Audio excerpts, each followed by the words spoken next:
On its 40th anniversary, I saw my favourite movie of all time, Back to the Future, in IMAX. And I'm here to give you my thoughts. Hey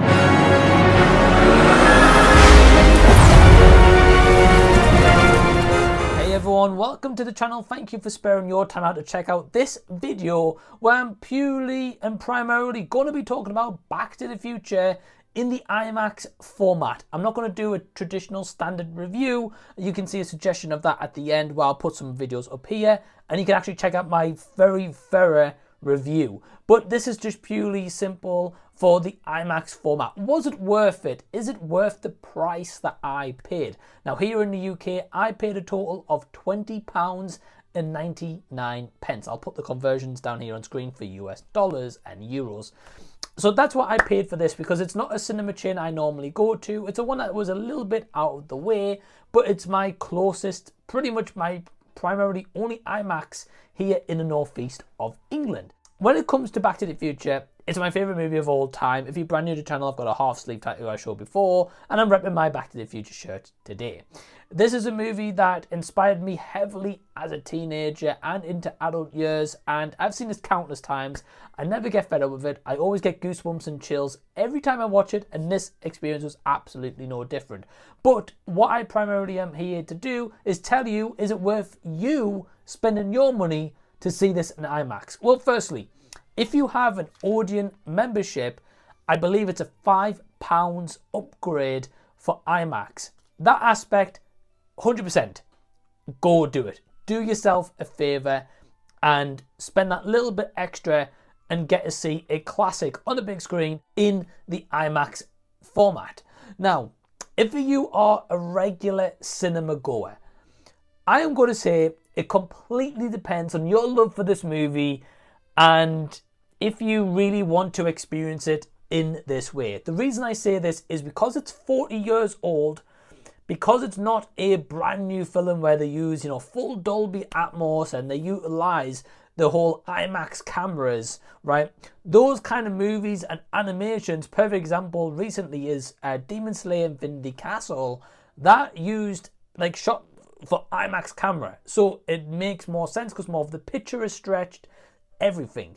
Back to the Future, however, I will say when the musical score really kicks in, when the bolt of lightning and when you have those special effects kick in and then the loud sounds for them, that is where this really bolsters the IMAX sound, which is incredible because it's loud, it's great, and it makes you feel more immersed into the movie. In terms of the actual audio for the dialogue our character speaks, it was, or at least felt like, just regular audio. To an extent, it is a little bit disappointing because I would have liked it to have been louder to just fully embrace the full speaker system of the IMAX tradition, because IMAX is the best picture and audio quality you're basically gonna get.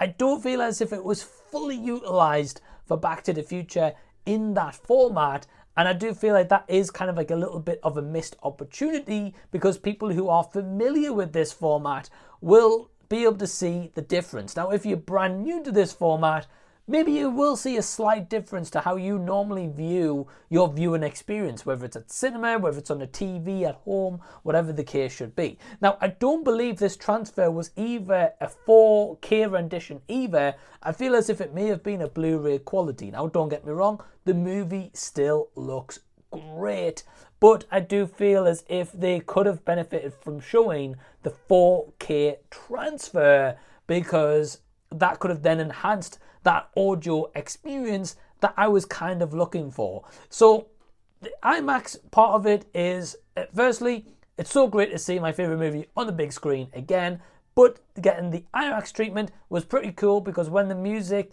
and the special effects, sound effects kick in, it is there, right? It is pounding, it's loud, it's fast, it's vibrant, and it really kind of brought you in to this sci-fi time traveling journey. That's what you want in this IMAX experience. But at the other end, with the normal sound, that's exactly it. Normal sound. It doesn't do anything incredible in terms of that aspect. But if you've never seen this movie before, They are doing regular showings. They're also showing us in 4DX, which I am going to have a review for that as well. So definitely keep an eye out on the channel for that. But my overall verdict for this is, again, if you've got a membership card, pay the £5, less than $10, do the upgrade. If you can see this in a regular screening experience, maybe that might be the better avenue for you. But have you seen Back to the Future on its 40th anniversary on the big screen? Have you even checked it out in IMAX? Let me know. Maybe I've got this wrong. Maybe you felt a little bit differently. Let me know. And yeah, in the meantime, definitely check out these videos right here and have a look at my in-depth Back to the Future review. And here's another Back to the Future related video that you may have missed. Till the next time I see you guys, I'll be seeing you later.